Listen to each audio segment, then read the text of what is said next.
وہ شخص کہنے لگا اگر تمہاری قسمت اچھی ہو اور نواب مظفر خان مان جائیں۔ غریب باپ کہنے لگا کیا مطلب؟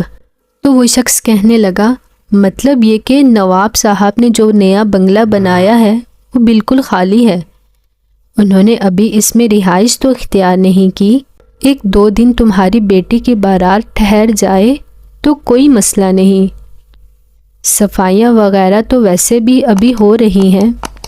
نواب صاحب رحم دل اور غریب پرور آدمی تھے۔ لڑکی کا باپ نواب صاحب کی خدمت میں حاضر ہوا اور اپنی حاجت پیش کر دی۔ نواب صاحب کہنے لگے بنگلہ میں دے دوں گا مگر ایک شرط ہے۔ نواب صاحب نے منہ پکا کر کے کہا۔ وہ شخص کہنے لگا سرکار میں غریب مسکین آپ کی شرط کیا پوری کر سکتا ہوں، ویسے جو حکم دیں گے پورا کروں گا۔